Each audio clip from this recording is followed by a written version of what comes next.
नमस्कार, मेरा नाम अनूप नारायण सिंह है और आप बिहार टॉक के डिजिटल प्लेटफॉर्म को देख रहे हैं। लोकसभा का चुनाव 2024 में है, लेकिन बिहार में सियासी तापमान 2023 में ही बढ़ चुका है।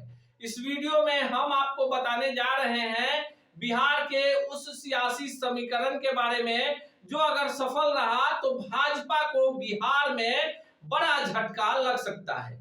बिहार के राजनीति में नीतीश कुमार वर्तमान में राजनीति के चाणक्य कहे जाते हैं, पर किंग मेकर की भूमिका में राजद सुप्रीमो लालू प्रसाद यादव अपने पुराने रॉ में वापस लौट चुके हैं। राजद ने एमवाई समीकरण अर्थात मुस्लिम यादव समीकरण के बल पर बिहार में लंबे वक्त तक राज किया। बाद में एमवाई समीकरण के काट में नीतीश कुमार ने अगरा पिछड़ा लव कुश दलित महादलित गठबंधन बनाकर 18 वर्षों तक बिहार की सत्ता पर मुख्यमंत्री के रूप में अपना अंगत रूपी पांव जमा लिया। लेकिन 2024 के लोकसभा चुनाव में जब लालू, नीतीश, कांग्रेस, वाम दल एक साथ होंगे तो बिहार का सियासी समीकरण कैसा होगा। जिस तरह का अंदेशा लगाया जा रहा है कि अगर बिहार में एमवाई मुस्लिम यादव समीकरण पर अगर राजद कायम रहा और मोदी लहर नहीं चला तो ऐसे में बिहार के 40 में से 17 सीटों पर राजद को कोई नहीं रोक सकता है। यानी 17 ऐसी लोकसभा की सीटें हैं जहां अगर यादव और मुस्लिम मतदाता एक हो जाए तो वैसे में मोदी लहर होने के बावजूद वो सीटें राजद नहीं हार सकती हैं।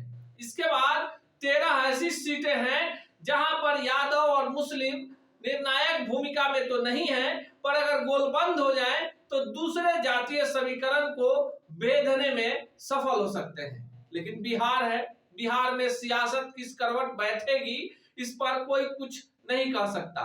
2019 के लोकसभा चुनाव में तमाम समीकरणों को मोदी लहर ने कहीं ना कहीं धूमिल कर दिया था। बिहार के 40 में से 39 सीटों पर एनडीए विजयी हुई थी, 17 सीटों पर भाजपा, 16 सीटों पर जदयू और 6 सीटों पर इनकी सहयोगी लोजपा चुनाव जीतने में सफल हुई थी। मात्र एक सीट किशनगंज कांग्रेस ने जीतकर लाज बचा ली थी। एक सीट बिहार की 40 में से एक सीट किशनगंज कांग्रेस ने जीती थी और इस सीट पर कहीं ना कहीं एआईएमएम जो ओवैसी की पार्टी है उसने दस्तक दे दी थी। 2019 में जो वोट आया था उसके बाद से ही माना जा रहा था कि 2020 के विधानसभा चुनाव में मुस्लिम वोटर जो हैं राजद, कांग्रेस, जदयू को छोड़कर एआईएमएम की तरफ जा सकते हैं और ये संभावना सफल हो गई। यानी जो संभावना व्यक्त की जा रही थी वास्तविकता में ये सही हो गई और बिहार में खाता ही नहीं खुला। 6 सीटें सीमांचल की जीत गई विधानसभा में एआईएमएम की जो पार्टी थी ओवैसी की, जिसका कोई बेस बिहार में नहीं था,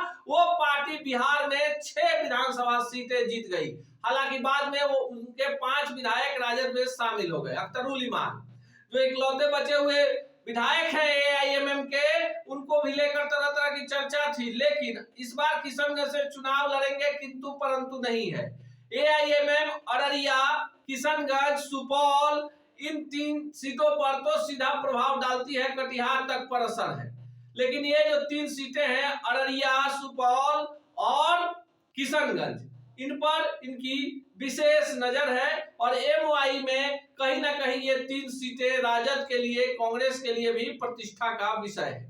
अब आपको बता दें कि उत्तर बिहार की कुछ एक सीटें हैं जो लालू यादव की परंपरागत सीट रही है और यहां से राजद के ही सांसद रहे हैं। लेकिन पिछले 2-3 चुनावों से, यानी जब से मोदी लहर है तब से लालू की दाल यहां नहीं गल रही है। ये सीट है सिवान, जहां से मोहम्मद शहाबुद्दीन पराजय रहे। फिर लगातार 2 चुनावों में उन्हें ओम प्रकाश यादव ने पहले निर्दलीय फिर भाजपा उम्मीदवार के रूप में हराया। 2019 में अजय सिंह की पत्नी जो विधायक थी दरौदा से, कविता सिंह, उन्होंने जदयू उम्मीदवार जिसे भाजपा का समर्थन था उसके उम्मीदवार के तौर पर शहाबुद्दीन की पत्नी हिना साहब को हरा दिया। यानी 15 वर्षों से शहाबुद्दीन का परिवार सिवान की राजनीति से काफी दूर हो चुका है। गोपालगंज जब तक सुरक्षित सीट नहीं था, 2009 के परिसीमन के बाद सुरक्षित हो गया, उसके बाद राजद यहां से चुनाव नहीं जीत पाई। यहां से भाजपा के जनक राम जीते, उसके बाद अभी फिलहाल यहां से जदयू के सांसद हैं और आपको बता दें कि जो गोपालगंज सीट है ये ब्राह्मण बहुल सीट मानी जाती है। ऐसी ही एक सीट है शिवहर, जहां से अनवरुल हक जीतते थे, मुस्लिम समुदाय के थे, और उनके जीत पर ब्रेक लगा दिया भाजपा की रामा देवी ने। रामा देवी के पति स्वर्गीय बृज बिहारी प्रसाद भी कभी लालू प्रसाद यादव के खासम खास हुआ करते थे, उनके मंत्रिमंडल के सहयोगी थे, उच्च शिक्षा घोटाले में जेल गए और इसी दौरान उनकी हत्या हो गई। रामा देवी लगातार हैट्रिक बना चुकी है यहां से जीत की।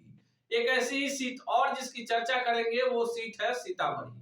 सीतामढ़ी ने लालू को कभी निराश नहीं किया था, लेकिन नीतीश कुमार के जातीय सर्वे ने कहीं ना कहीं लालू को परेशान किया। दलित महादलित अगड़ा पिछड़ा का खेल में कहीं ना कहीं सीतामढ़ी, जो राजद के एमवाई समीकरण में फिट बैठती थी, वो सीट राजद के हाथ से निकल गई। दरभंगा से भाजपा के कीर्ति झा आजाद जीतते थे, उन्हें अली अशरफ फातमी ने हराया, फिर केंद्र में मंत्री बने, फिर ये सीट भाजपा के खेमे में आ गई। नए उम्मीदवार, नए चेहरे, गोपाल जी ठाकुर लेकिन चुनाव जीत गए। कौन लड़ेगा? ये एमवाई से ही लड़ेगा। ये तो फैसला है कि राजद मधुबनी, झंझारपुर और दरभंगा 3 सीटों पर मुस्लिम यादव मुस्लिम इसी कॉम्बिनेशन पर चुनाव लड़ेगी। हालांकि मधुबनी सीट की डिमांड कांग्रेस की तरफ से हो रही है। मध्य बिहार में गया सुरक्षित सीट जो है वो उसकी बात छोड़ दे तो फिर जहानाबाद सीट बचती है, वो भी एमवाई में आ जाता है। जदयू के सांसद हैं चंदेश्वर प्रसाद चंद्रवंशी, पर यहां से चुनाव लड़ेंगे लालू यादव के खासम खास, और यादव जाति से आने वाले उनके मंत्रिमंडल के सहयोगी हैं, वो चुनाव लड़ेंगे। अब ऐसे में बांका की भी चर्चा कर ले, जयप्रकाश नारायण यादव लड़ेंगे तो फिर गिरधारी यादव कहां जाएंगे? ये जदयू और राजद के बीच की खींचातानी है। जमुई को लेकर भी कई सारे दावेदार हैं, लेकिन कहीं ना कहीं जदयू ने जमुई सुरक्षित सीट मांग ली है। ऐसे में एमवाई से ये सीट दूर हो गई है। अब बात कर ले इसी के साथ मुंगेर की, तो देखिए मुंगेर, जहानाबाद, नवादा और बेगूसराय, ये 4 सीटें भूमिहार बहुल है, तो दोनों तरफ से उम्मीदवार भूमिहार ही होंगे, इसमें कोई किंतु परंतु नहीं है। अब एमवाई के तहत जो सीटें बचती हैं उनमें पाटलिपुत्रा की सीट है, सारण की सीट है, जहां से लालू परिवार का कोई सदस्य चुनाव लड़ सकता है। लेकिन जो 17 सीटें जिनकी हम चर्चा कर रहे हैं, सीमांचल की सीटें हैं, मधेपुरा है, किशनगंज है, अररिया है, खगड़िया की भी चर्चा कर लेते हैं, खगड़िया भी यादव बहुल है, खगड़िया की चर्चा कर लेते हैं। फिर नॉर्थ बिहार की जिन सीटों की हमने चर्चा की, शिवहर है, शिवहर के बाद आपको सीतामढ़ी है, सीतामढ़ी के बाद आपको सिवान है, सिवान के बाद महाराजगंज है। ये तमाम सीटों की चर्चा इसलिए कि अगर एमवाई का जादू चल गया तो फिर इन 17 सीटों पर लालू के समीकरण को ध्वस्त करना आसान नहीं होगा, क्योंकि इस बार नीतीश और कांग्रेस और वाम दलों का साथ भी राजद के साथ है। ऐसे ही समीक्षात्मक खबरों के लिए देखते रहिए बिहार टॉप। ऐसे ही खबरों के लिए जुड़े रहिए बिहार टॉप से। यूट्यूब पर लाइक और सब्सक्राइब करें, बेल आइकन जरूर दबाएं। फेसबुक